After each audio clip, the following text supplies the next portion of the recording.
Então, há um texto que fala de Abraão busca a esposa para Isaque. Essa noite eu gostaria de falar um pouco sobre isso. É um texto bem diferente. E aí eu gostaria de pedir a você que abrisse a sua Bíblia em 24 de Gênesis. E vamos ler alguns trechos, pelo menos uns dois, só três, a começar pelo primeiro. Observação a ser feita. E Abraão era velho e bem-aventurado, ou melhor, bem avançado, em idade. E o Senhor havia abençoado Abraão em todas as coisas. E Abraão disse ao seu servo, mais velho, de sua casa, que governava sobre tudo e que ele tinha: rogo-te que ponha tua mão debaixo de minha coxa. Estranho isso, né, irmãos? Mas vamos para frente. Debaixo de minha coxa. E te farei jurar pelo Senhor, o Deus do céu, o Deus da terra, que tu tomarás mulher para meu filho, dentre as filhas dos cananeus, entre as quais eu habito, mas irás à minha terra. Aliás, vamos voltar lá atrás, que tu não tomarás mulher para meu filho dentre as filhas dos cananeus, entre os quais eu habito, mas irás à minha terra e à minha parentela, e tomará uma mulher para meu filho Isaque. E o servo lhe disse: se porventura a mulher não quiser seguir-me para esta terra, eu deixarei levar o teu filho novamente para a terra de onde tu vieste? E Abraão lhe disse: cuida para que não leves meu filho para lá novamente. E o Senhor Deus do céu, que me tirou da casa de meu pai e a terra de minha parentela, e que falou comigo, e que jurou para mim, dizendo: a tua semente, mais uma vez, a tua semente, ele enviará o seu anjo diante de ti, e te tomarás para meu filho uma mulher de lá, e a sua mulher, se a tua mulher não quiser te seguir, então tu estarás livre deste meu juramento. Somente não leves o meu filho para lá novamente. E o servo colocou a sua mão debaixo da coxa de Abraão, seu senhor, e jurou a ele acerca deste assunto. Amém. Uma leitura um pouco extensa, mas vale a pena. Vamos pensar um pouco. O livro de Gênesis, princípio de tudo, nós vemos a preocupação de um pai. Esse período era o período da dispensação patriarcal. São 7 dispensações. Dispensações são períodos. E esse aqui era o patriarcal. Vocês já viram aquele ditado que antigamente um cabelo de um bigode era tudo? Numa venda? Vai lá e traz tantos quilos disso, daquilo, e o dinheiro? Não tem, toma aqui, vai lá e leva. O ditado diz assim. E aquilo valia. Mais ou menos assim, para você entender de uma forma ainda que meia que chula, mas por aí. Aqui nós vemos a palavra de um pai, ela tinha um peso extraordinário. O peso era gigantesco, porque Deus determinou assim. E agora nós vemos Abraão, quando ele sai da terra da parentela, lá ele não conseguiria nada, até porque o seu pai ele era idólatra. O pai de Abraão era idólatra. Ele ganhava dinheiro fazendo santinhos. Então, Deus precisava que ele saísse do meio da parentela, porque Deus sabia que haveria um choque muito forte ali, entre o que Deus queria fazer e o que o seu pai ensinara, uma vez que eles viviam no período patriarcal.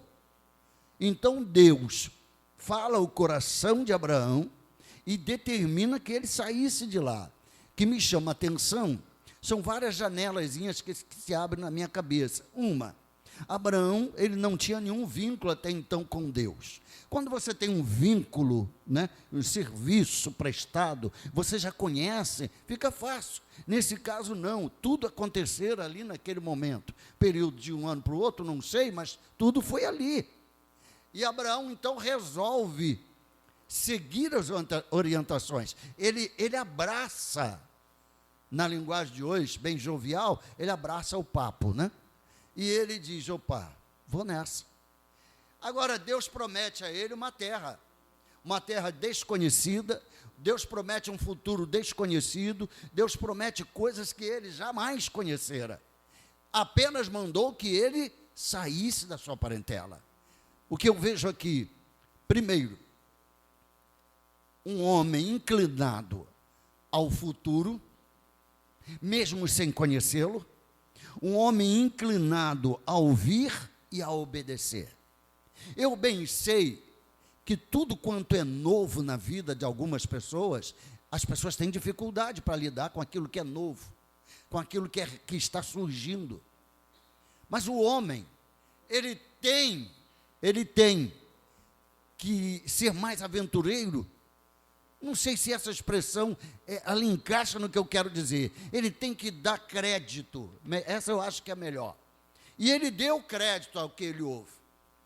Mediante a isto, então ele avança. Ele vai para uma terra onde não conhecia, onde apenas uma voz falou com ele. Eu creio assim. Teólogos até perguntam, Deus colocou no coração dele, ou ele ouviu a voz de Deus, ou Deus apareceu para ele? Não creio que Deus tenha aparecido para ele, uma vez que nenhum homem sobrevive em face a face com Deus, não tem como. Então eu creio que a voz do Senhor soa como trovão e relâmpago no coração daquele homem. Ele abraça e se aventura e se lança e vai. Com ele vai os seus moços para uma terra desconhecida, desprovida de muitas coisas, inclusive habitação. Algumas coisas me chamam muita atenção. Abraão era um homem bom. Ele era uma pessoa consciente. Eu aprendi que Abraão fazia 3 coisas em local em que ele chegava. Ele chegava e dizia, vamos acampar aqui. 3 coisas Abraão fazia que eu não vejo mais acontecer na vida da igreja. Uma delas, a ordem não vai alterar o produto, tá ok? Não vai alterar nada. Mas não vou seguir a ordem. Vamos de forma aleatória. Ele chegava no local, a primeira coisa, uma das primeiras coisas, dentro das 3, ele erguia uma tenda para abrigar os seus. A segunda coisa, ele fazia um poço, porque ele entendia que as pessoas precisavam sobreviver, e a água é o elemento de sobrevivência a todos nós até os dias de hoje. E a terceira coisa, ele oferecia um holocausto a Deus. Isso eu não tenho conseguido ver com muita frequência na igreja. A caminhada da igreja, na sua trajetória, na sua chamada aqui na terra, caminhando, eu consigo ver pelo menos uma, onde nós homens, e aí não importa, eu estou falando generalizada, a preocupação de erguer uma casa. Ergui uma casa para a minha família, está tudo bem.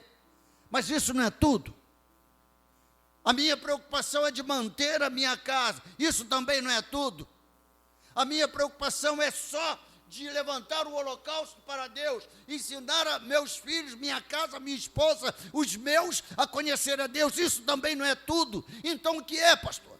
É o complemento, um complementa o outro. Nessa trajetória, e depois vocês vão entender melhor, a igreja, ela precisa, quando eu falo igreja, eu estou falando de forma coletiva, mas individualmente, nós precisamos trabalhar a palavra. E aí, uma das coisas que também me chama a atenção de Abraão, que na sua trajetória, mesmo ele não conhecendo o que Deus estava resolvendo para ele, numa visão futurista, ele caminhou. Depois de ter prosperado, depois de ter conquistado, depois de ter ganho muitos bens materiais, e agora nasce seu filho depois de muitos anos, nasce Isaac, e a preocupação dele era a questão da formação da sua árvore genealógica, e ele vem um filho homem, de uma promessa que Deus havia feito para ele. após ter batido cabeça. Mas ele chama Isaac e chama o seu servo e mostra preocupação em fazer com que Isaac tenha um caminho perfeito, que ele tenha uma esposa perfeita. Agora, vamos fazer uma observação. Ele chama o seu moço, o seu administrador, faz ele fazer um juramento, porque o oriental, ele faz isso, bota a mão, e aí ele sela um compromisso, e ele diz, vai em busca de uma moça para o meu filho. Gente, isso é tão lindo, mas é tão lindo. Isso tem uma linha de pensamento na vida diária e na vida espiritual. Nós vamos conseguir, se Deus quiser, fechar as duas coisas, você vai fechar o pensamento. E aí isso também abre para mim uma janela para eu falar. Quantos casamentos nos dias de hoje são mal elaborados, são mal executados. Porque os pais, me perdoe adentrar nessa área, mãe e pai, porque não têm atitudes de preocupação com quem seu filho vai casar, com quem sua filha vai casar. O que começa mal vai terminar mal. As pessoas deixaram Deus de lado nesse aspecto e acham que isso não tem importância. Desde novo, quando adentrei o Evangelho, uma das coisas que eu ensinava na juventude, quer casar? Amém. Mas case com gente do nosso meio. Ah, pastor, mas corre o risco dos crentes também são safados, perdoe pela vulgaridade de expressão, corre o risco, sim, corre. Mas o Espírito que habita em você, ele vai te dar uma direção. Ele vai te mostrar. Ele vai trazer até você ou levar você até a pessoa. Porque é de interesse de Deus que você seja feliz. Muito bem. Agora, Eliezer sai. Vai em busca de uma noiva. Chega a um determinado poço. No meio do caminho, ele vem conversando com Deus. Ele está debaixo de um juramento. Nessa conversa, ele faz alianças. Ele faz promessas. Ele busca em Deus uma resposta. E aí ele faz uma coisa interessante, quando ele chega na beira do poço, você depois pode ler isso em casa melhor, vai fugir muita coisa da minha cabeça, da minha mente, mas ele chega num poço, e eles levam com eles alguns camelos. Irmãos, quantos litros d'água um camelo bebe? Alguns historiadores dizem que é 48 litros. Ele leva 4, 5 camelos. E uma das alianças, ou seja, uma das conversas com Deus, ele chega e diz assim, Senhor, eu preciso que tu me mostre. Eu vou para o poço, olha que inteligente. Eu vou para o poço. A moça que for pegar água, e eu pedi que me dê água, e ela deitar o cântaro, e eu beber, opa, é um sinal. E ele assim fala em Deus, com Deus, e assim acontece. Ele chega lá e quem chega? Rebeca. Rebeca chega para tirar água, para levar para casa. Mas aquele homem está lá, ele havia orado ao Senhor, então ele pede água a ela. Se fosse nos nossos dias, poderíamos dizer que ele estaria cantando ela, não é isso? Me dá água aí, dá aquele sorrisinho 44. Uma mulher com uma certa idade, opa, chegou o meu varão. É a primeira coisa. Mas ali existia uma história espiritual, muito espiritual. Ele pede água, ela deita o cântaro, ele bebe água, agora ela olha e está os camelos. Ela disse assim, darei a você, e darei também aos seus camelos. Meus irmãos, vamos imaginar que fosse, quem é bom de matemática aí me ajuda. Vamos imaginar que fosse 5 camelos. 5 camelos, 48 litros d'água, porque o camelo ele tem essa peculiaridade diferente. Ele bebe a água, ele acumula a água num reservatório, e todas as vezes que ele quiser, ele traz aquela água, e ele aí sim sacia a sua sede.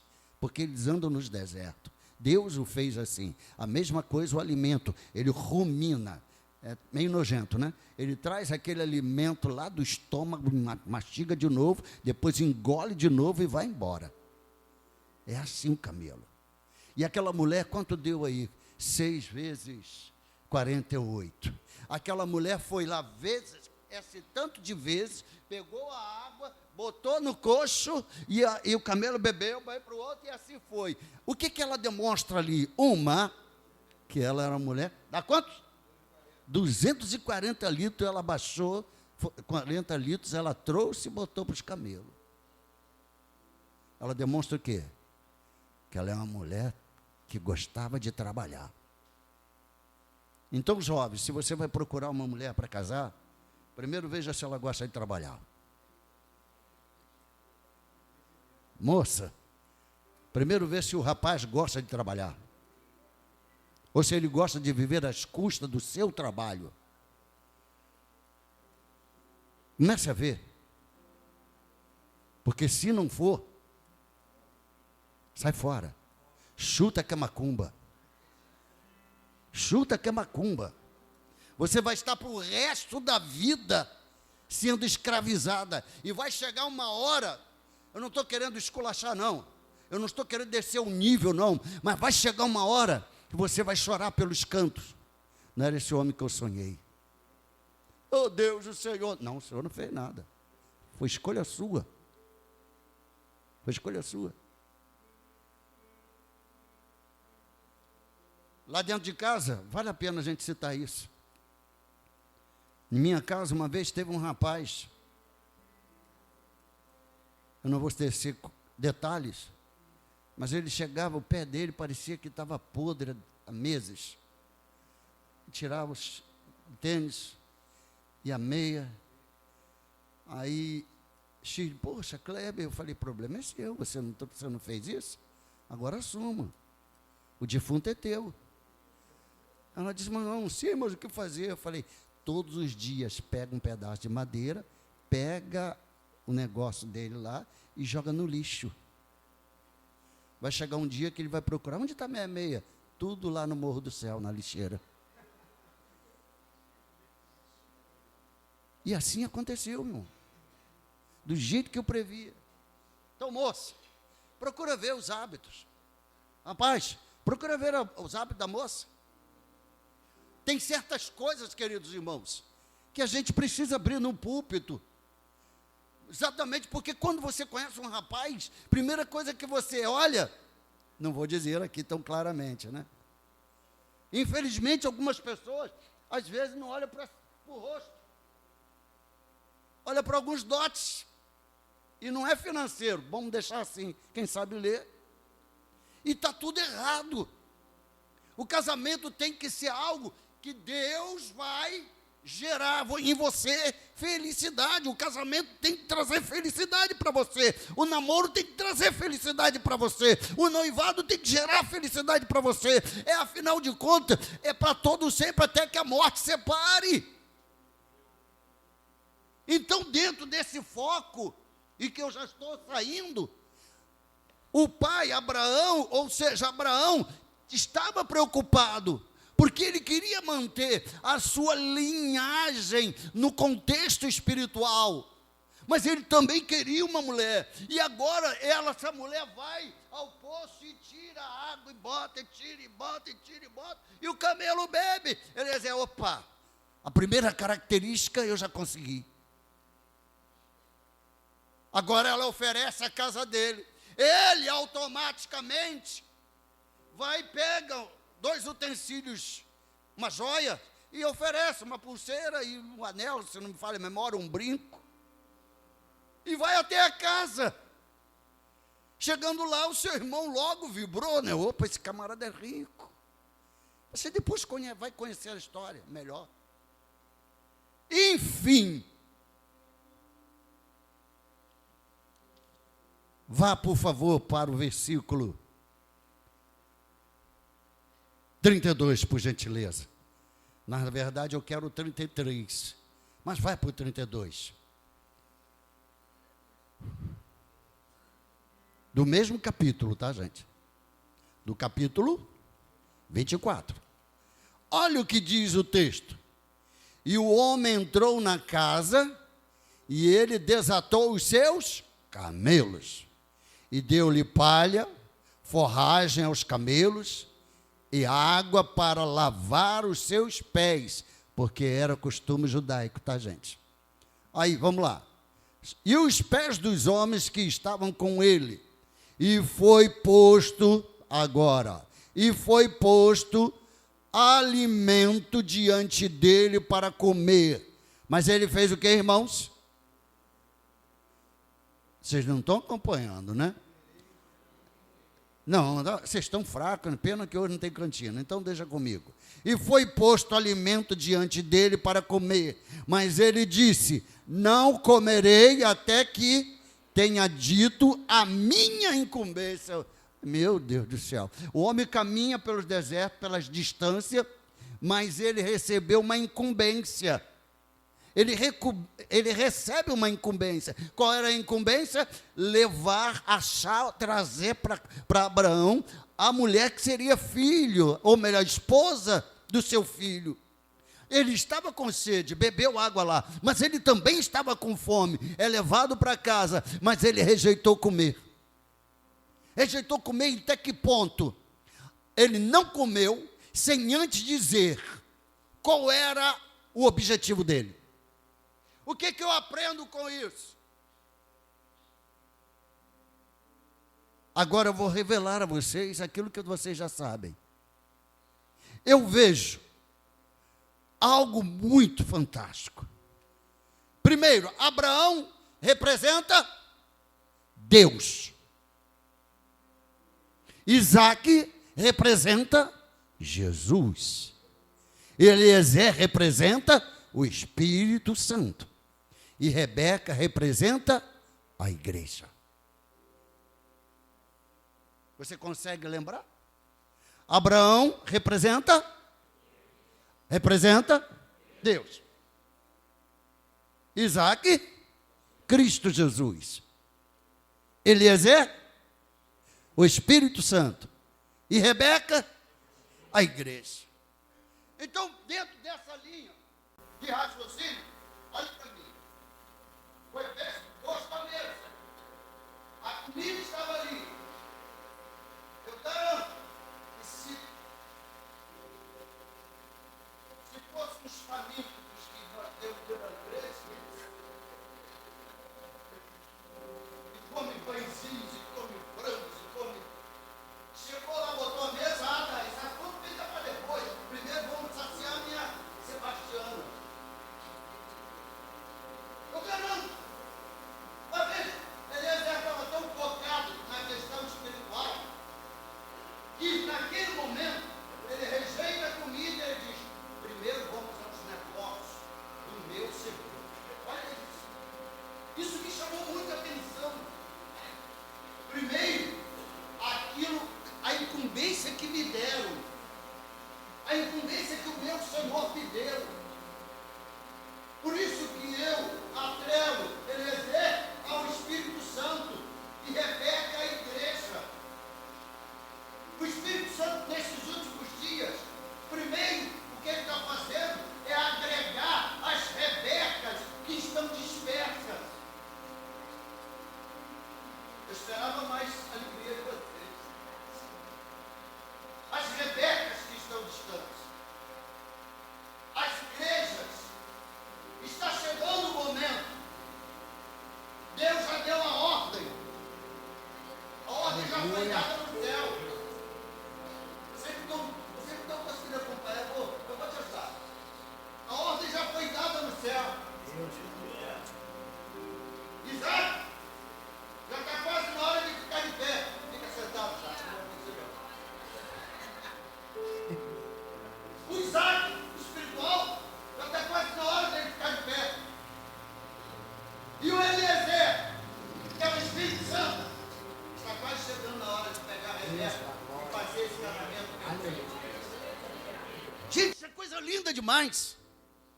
Isso é uma revelação que as pessoas estão esquecendo. O plano reino de Deus está em plena expansão. O casamento da igreja com Eliezer, ou melhor, com Isaac, é algo que já foi planejado há muitos, milhares de anos lá atrás. Na glória já foi planejada. Mas minha preocupação é que as igrejas, nesse momento que estamos vivendo, há um mover no inferno para tirar essa visão. A Rebeca não está mais tão desejosa de encontrar o seu Isaac. Quer ver só mais um pouquinho? Pode ainda nesse mesmo capítulo, por favor. Vai até o versículo 55, desse mesmo capítulo.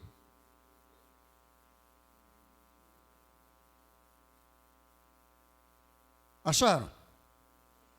Ele diz assim, olha que coisa espetacular. Olha essa Rebeca.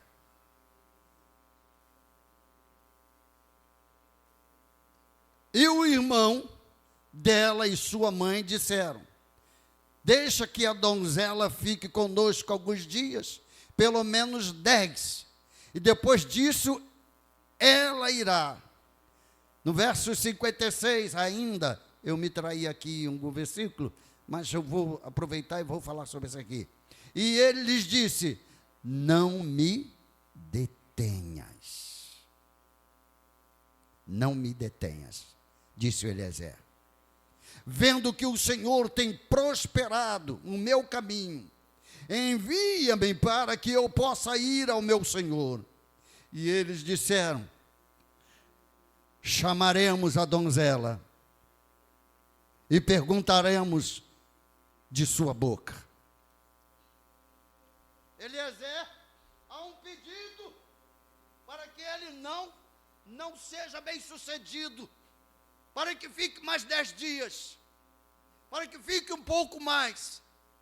O Eliezer estava tão determinado: não, o meu Senhor está esperando. Eu creio que isso, numa visão espiritual, meus queridos irmãos, também está acontecendo. O próprio Deus está desejoso de tirar a igreja da terra. Está difícil para nós vivermos aqui, meios a falcatruas, mentiras, distorções de verdades, pessoas que não estão preocupadas com o serviço sacerdotal ou viver isto. O Senhor está tentando, porque a própria Bíblia diz que por amor aos justos, aos santos, Ele iria abreviar o tempo. É Bíblia. Fico me perguntando, se esses dias não forem abreviados, onde a igreja vai parar? As pessoas estão perdendo o estímulo, as convicções estão se corrompendo facilmente.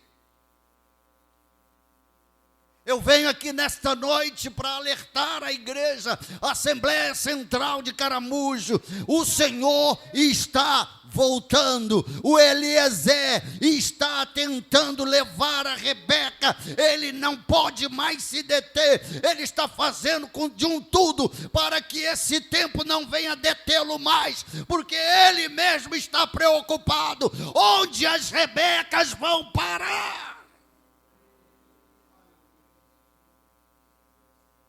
A cada dia uma invenção nova, a cada dia uma criação nova teológica. E daí, meus queridos irmãos,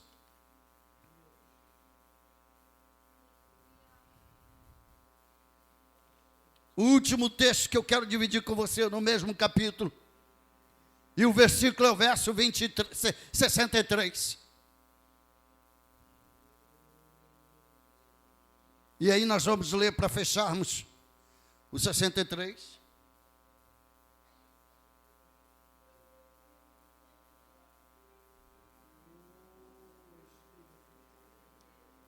Observação. Vamos ler, todos nós. Você na tua Bíblia, na minha, porque mudo de texto para texto, uma coisa ou outra. Olha o que diz. Isaac saiu para meditar. Quem saiu para meditar?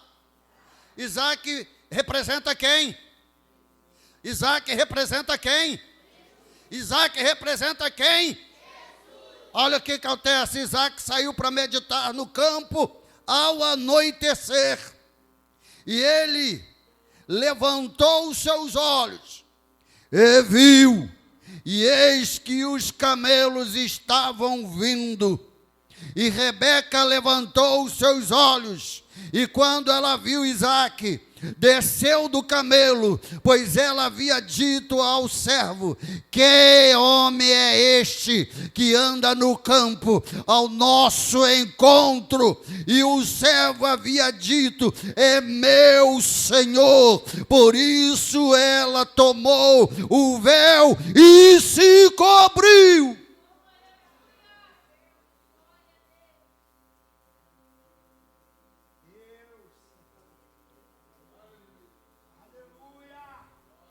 Você consegue enxergar isso? Quando eu debrucei sobre o texto, me veio lágrima aos olhos. Esse casamento aconteceu. Esse casamento que eu estou esperando vai acontecer. Só não sei se você será a Rebeca, se continuar flertando.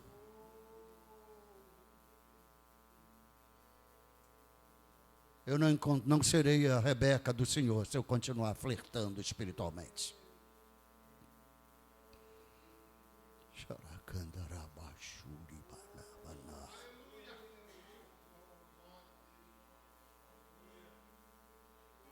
Chega de flerte, queridos. O Senhor vela pela palavra dele. Pode levantar vento do norte, do sul, do leste, do oeste. Mas a igreja segue o seu curso. A Rebeca do Senhor, ela não vai nem para a direita e nem para a esquerda. Ela segue. Você consegue projetar essa cena na tua mente? Isaac se levanta, perde o sono. E pela noite ele vai caminhar nas campinas. Pois deixa eu te dizer.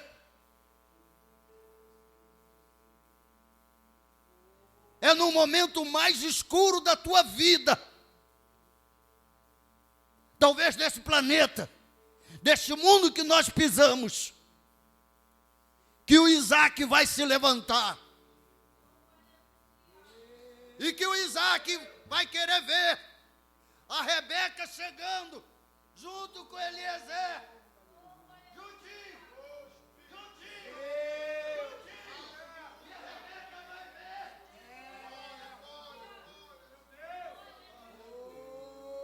Aleluia. Quantos cristãos dos últimos dias já perderam na tua veia, correr esse sentimento no teu coração, na tua alma, desejaram um encontro com Deus. Sou modelado pela palavra, não pelas coisas que acontecem aleatoriamente ao meu redor. Sou forjado por fatos como esse.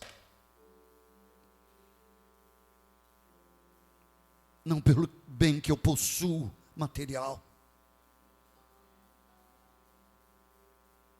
Diga, por favor, em seu coração. Diga isto que eu vou te pedir. Diga agora.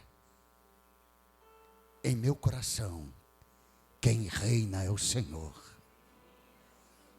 Agora, com seus olhos fechados, tente prestar atenção no que você está dizendo. Em meu coração, quem reina é o Senhor. Ele que reina. Ele reina, ele reina. Então será feito de acordo com a vontade dele.